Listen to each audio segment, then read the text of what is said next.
beberapa hari yang lalu ada berita ataupun kabar angin yang mengatakan PAS akan buat kejutan di dalam partinya. Kejutannya itu adalah berupa PAS akan menyatakan sokongannya kepada Perdana Menteri Datuk Seri Anwar Ibrahim. Tapi pada itu, sebelum mereka menyatakan sokongan secara en bloc, secara beramai-ramai, kabar angin itu kata sokongan adalah hanya untuk menyokong Datuk Seri Anwar Ibrahim di dalam kerajaan sebagai Perdana Menteri sahaja dan PAS tidak akan meninggalkan Perikatan Nasional. Langkah untuk menyokong Datuk Seri Anwar Ibrahim ini dilihat tidak lain adalah untuk mendapatkan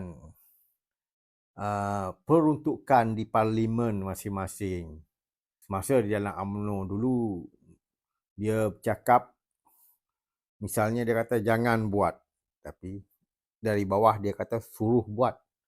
Misalnya apabila Datuk Seri Anwar Ibrahim berkata dia akan bagi secara sama rata semua peruntukan kepada semua ahli parlimen, tidak kira mana-mana parti, bermaknanya dia tidak akan bagilah tu. Dia akan bagi yang mana yang menyokong dia saja, dan kerana sebab itulah adanya sokongan yang daripada misalnya daripada Perumusan, jadi apa yang di Perak, apa tu, Kuala Kangsar, tak ada lain tu sokongan untuk mereka dapat peruntukan. Jadi yang PAS ni pun akan berbuat perkara yang sama. PAS sebenarnya mereka tidak perlukan peruntukan ataupun sokongan ekonomi ataupun keuangan daripada kerajaan kalau semata-mata untuk sokongan rakyat. Kerana PAS ini, itu Perikatan Nasional, mereka mendapat sokongan ataupun undi daripada rakyat bukan atas kerja kuat mereka kepada rakyat, bukan atas pembangunan yang dibuat untuk rakyat, tetapi adalah kerana janji-janji dan juga dipandang lebih elok daripada parti lain. Sedangkan mereka tak ada buat apa-apa pun, tapi mereka boleh menang.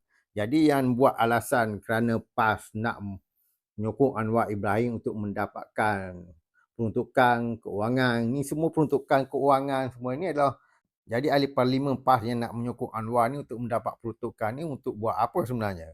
Kalau tidak untuk diri sendiri, untuk kroni-kroni ataupun untuk parti ataupun untuk persediaan menghadapi pilihan raya, mereka nak dapatkan dana daripada kerajaan untuk melawan kerajaan. Mereka tak perlukan pembangunan sebenarnya untuk menang. Pembangunan ini serah kepada sesiapa sahaja kerajaan pusat. Yang menang mereka mesti membawa pembangunan. Kalau mereka tak bawa pembangunan, mereka akan dihasut ataupun dibawa cerita apa-apa yang rakyat benci pada kerajaan pusat kerana tak bawa pembangunan. Tapi sebelum mereka membuat sokongan itu, dikabarkan mereka akan membaiki keadaan di dalam PAS dulu, kepimpinan PAS dulu. Mereka akan merombak, konon-kononnya akan buat satu revolusi yang mana dikatakan Presiden PAS Tun Sri Abdullah di awal akan meletakkan jawatan atas faktor kesihatan. Ini satu lagi yang saya rasa yang mengarut. Mana ada orang politik nak letak jawatan atas faktor kesihatan. Kau tengoklah mana-mana ahli politik, kalau mereka bersara dari politik, kesihatan mereka makin jatuh, makin merudum. Tapi di dalam politik mereka makin sihat. Jadi kalau Haji Hadi nak suruh dia stabil untuk sihat, dia jangan keluar politik kan.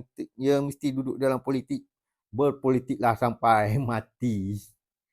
Revolusi itu adalah yang dikatakan salah satunya ialah ada pemimpin PAS akan meletak jawatan pada DUN dan akan mengekalkan jawatan di parlimen. Ini adalah untuk langkah-langkah sekiranya rancangan mereka beroleh kejayaan. Saya jangkakan yang dikatakan akan meletak jawatan ini adalah Dr. Samsuri, Menteri Besar Terengganu lah. Itu yang paling sesuai, yang paling Dr. Mahathir sukalah. Dr. Mahathir ni dia penasihat pada 4 negeri. Satu lagi adalah rombakan kepada Menteri Besar 2 negeri. Satunya saya jangka adalah yang dimaksudkan adalah negeri Kedah, mungkin Sanusi. Mereka tak berapa gemar dengan cara sembrono Sanusi. Saya rasa mereka kata mereka nak ganti, tak tahulah berjaya ke tak. Kalau nak ganti maksudnya mereka boleh ganti waktu pilihan raya kecil tu hari, PRN, tapi sampai sekarang tak ganti, buat apa nak diganti lagi. Dia dah menang dan sokongan pun tidak berkurang atas hal-hal yang pribadinya itu. Dan sebuah negeri lagi dan mungkin termasuk Terengganu itulah. Jadi di dalam spekulasi ni saya rasa orang orang UMNO, orang Barisan Nasional, orang PH jangan jangan terpedaya lah dengan yang spekulasi macam ni, dan orang PAS sendiri pun tak payahlah bimbang sebab mereka ni susah juga nak buat perubahan di dalam PAS ni. Contohnya nak letak jawatan ataupun nak melompat ataupun nak mengisytiharkan sokongan, sebab kebiasaannya satu-satu keputusan yang besar akan dirujuk kepada Dewan Ulama PAS. Dewan Ulama ni yang menentukan apa patut diambil oleh parti, oleh Presiden PAS. Yang Dewan Ulama ni Presiden PAS tak ada, tapi mereka ni macam penasihat lah. Presidennya cakap lain, tidak semestinya parti PAS akan menurut. Dan parti PAS yang dipersetujui oleh Dewan Ulama mengatakan lain, dan tidak semestinya juga Presiden akan mengikut. Jadi di dalam Dewan Ulama tu dia ada semua presiden, naib presiden, setiausaha, setiausaha kerja, jawatan kuasa, strukturnya seperti mana PAS lah, parti PAS ni mungkin di kerajaan, di dalam kerajaan lah Dewan Ulama'nya ni.